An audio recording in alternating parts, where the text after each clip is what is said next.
Olá pessoal, meu nome é Daiane Costa e esse é mais um Bem Família e convido vocês a estarem ligados no nosso programa.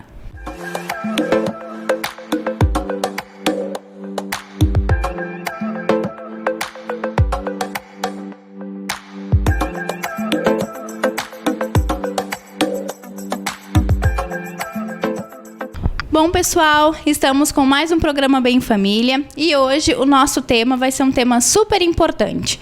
Vocês conhecem o Fevereiro Roxo? Sabem sobre o que é esse assunto? Sobre o que esse tema traz? E hoje, então, gente, nós vamos falar sobre o Fevereiro Roxo, sobre a conscientização do Alzheimer. E quem vai estar comigo é uma pessoa que para mim é super especial.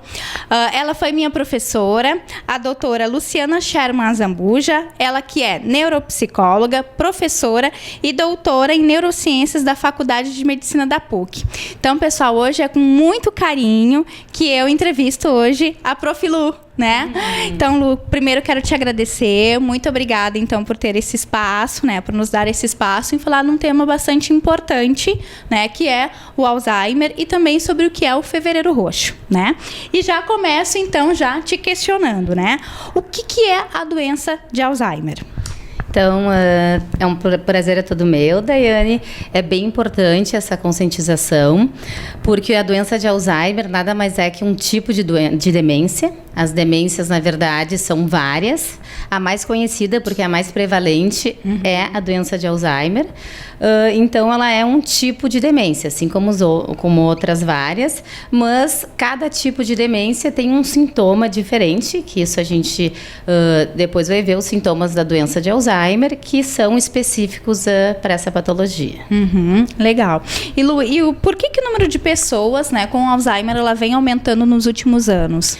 Na verdade, não é a doença que vem aumentando, mas sim o número de idosos. É uma doença bem própria para essa faixa etária. Então, quanto mais idosos tiverem, mais pessoas com esse tipo de doença vai ter. E cerca de 80% das pessoas com mais de 80 anos acabam vindo a ter os sintomas compatíveis com a doença de Alzheimer. E essa é uma doença muito mais caracterizada com os idosos. Ela tem uma tendência muito maior a aparecer com o idoso. Sim, com o passar do tempo, como eu disse, vai aumentando o número de pessoas com Alzheimer, porque é uma doença própria da terceira idade. Ah, sim, entendi. Então, jovens, adultos e crianças, não. A gente pode ter outros tipos de demência, menos Alzheimer, com adultos e crianças não. Na verdade, a doença de Alzheimer e as outras demências, elas são doenças neurodegenerativas. É bem importante entender que com o processo de envelhecimento, mesmo aquelas pessoas que estão normais, elas vão perdendo algumas funções cognitivas. E o que acontece nas demências é que essa perda é mais acentuada. Então, entendi. assim, vai existir perdas sempre com o passar dos anos, assim como a gente não consegue correr da mesma forma com que a gente corria com 15 anos e com 80, as nossas funções cognitivas também acabam acontecendo, acaba tendo prejuízos. Legal. E quais são os principais sintomas?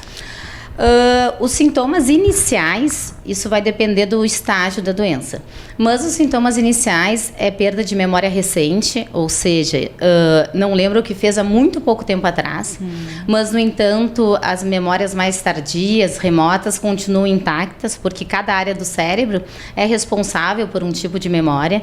Então, a área responsável pela memória recente é a mais afetada, é a que vai diminuindo inicialmente, e depois outras funções como a memória tardia, a linguagem, a concentração também vai sendo afetada ao longo dos anos. Legal.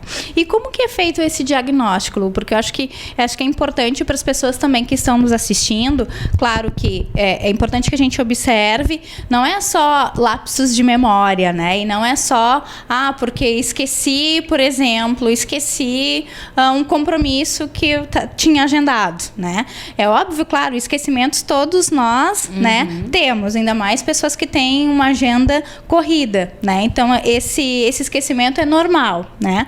Mas como é que a gente pode perceber, né, ou então até mesmo atentar aos nossos telespectadores, como é que a gente fecha esse diagnóstico e como é que esse esquecimento ele se torna patológico? Bom, então, como eu falei antes, o esquecimento ele vai existir no idoso, mas o que vai fazer o diagnóstico diferencial, ou seja, diferir se é um esquecimento próprio para a idade ou já está entrando num processo mais demencial, vai ser a frequência e a intensidade. As repetições ocorrem, mas se alguém vai repetir várias vezes a mesma coisa durante um dia, provavelmente ela pode vir a estar já num processo demencial.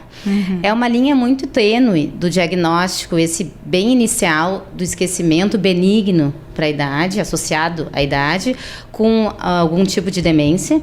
Por isso que é bem importante, quando o familiar detectar alguma dificuldade, alguma coisa que está mais acentuada, algum sintoma acentuado, procurar um médico neurologista ou um neuropsicólogo para fazer uma avaliação neuropsicológica, dessa forma ter o diagnóstico e já começar com o tratamento e o estímulo cognitivo. E assim, Lu, né, comentando sobre essa questão do diagnóstico, que eu acho que é importante, até mesmo que é um tema que, de certa forma, se tem, sim, algum conhecimento, mas também não é tão divulgado como as outras campanhas, né, dos outros meses, como o Outubro Rosa, o Setembro Amarelo. Então, assim, o Fevereiro Roxo é uma campanha que ainda está um tanto quanto iniciando, né? E eu acho que é uma pergunta bem importante, eu acredito que os nossos telespectadores também, né, gostariam de saber, existe cura? Bom, na verdade, a cura não existe, mas isso não é embora seja irreversível o quadro, existem muitos tratamentos que fazem com que não haja progressão tão rápida desses sintomas, dessa degeneração. Por isso que é bem importante, quanto mais rápido for feito o diagnóstico, ou seja, o diagnóstico precoce, vai auxiliar muito na qualidade de vida tanto do paciente quanto dos familiares. Vai fazer com que o paciente mantenha a autonomia dele e a independência por muito mais tempo. Então, a cura não existe, mas existem tratamentos bem efetivos para que essa doença não progrida. Legal. E existe alguma forma para a gente poder prevenir isso? Porque sempre dizem o seguinte, né? A leitura ajuda, né? Fazer aquelas palavras cruzadas, jornal, né? Que tipo de atividade que a gente pode fazer para, né, colocar o nosso cérebro em exercício, né? Se existe essa prevenção, se existe esse tipo de tratamento ou de trabalho que se faça, né, para ter uma melhora, né, nesse processo. Existem vários, na verdade, assim como outras doenças, é sempre evitar os fatores de risco, como, por exemplo, o sedentarismo. O idoso tem muito o hábito de não ter mais uma vida social ativa, não lê. Então, isso faz com que aumente a chance dele ter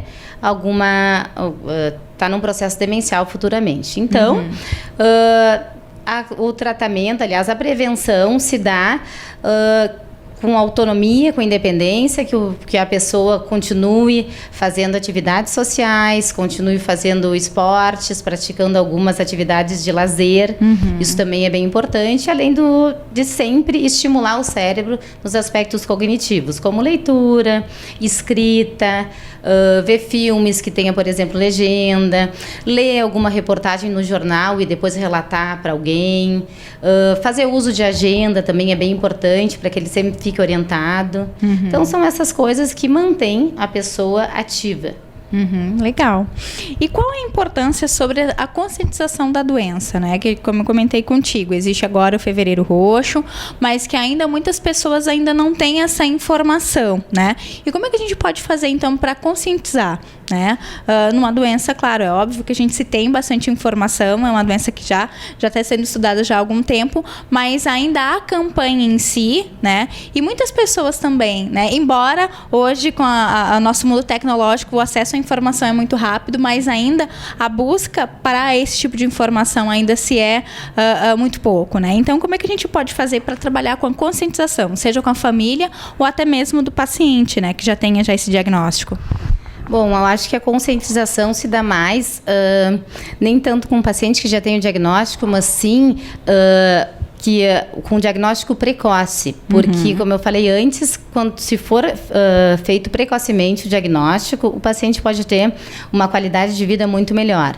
Então, eu acho que essa campanha é fundamental para isso, para que os primeiros sintomas, assim que o familiar detectar, ou até mesmo o próprio paciente identificar alguma coisa, alguma alteração, ou cognitiva, ou comportamental, alguma mudança de humor, esquecimentos recorrentes, que procure auxílio, para que dessa forma seja feito o diagnóstico mais precoce. Legal. Bom, gente, então esse foi, né, o nosso tema, esse foi o nosso programa. Quero agradecer mais uma vez, né, a Luciana. Muito obrigada, Lu, por ter disponibilizado o teu tempo. Eu sei que tua agenda é bastante corrida, né, mas ter um espacinho, então, para falar desse tema tão importante, né? E assim, Lu, como é que a gente faz para poder te encontrar, né? De repente, os nossos telespectadores que gostariam de ter mais informações e gostariam de ter mais um acesso, como é que eles fazem para poder te encontrar? Seja no Facebook, WhatsApp, Instagram, se quiser divulgar, fica à vontade. Então, qualquer dúvida, eu tenho nas redes sociais o meu nome, Luciana Sherman Zambuja. Vocês podem entrar em contato. Eu também atendo na cidade de Guaíba, no The Winner, sala 1003, e no Centro Clínico da PUC, sala 314. Obrigada. Muito bem, Lu, muito obrigada. Então tá, gente, esse foi então mais um Bem Família e esperamos vocês no nosso próximo programa. Um abraço.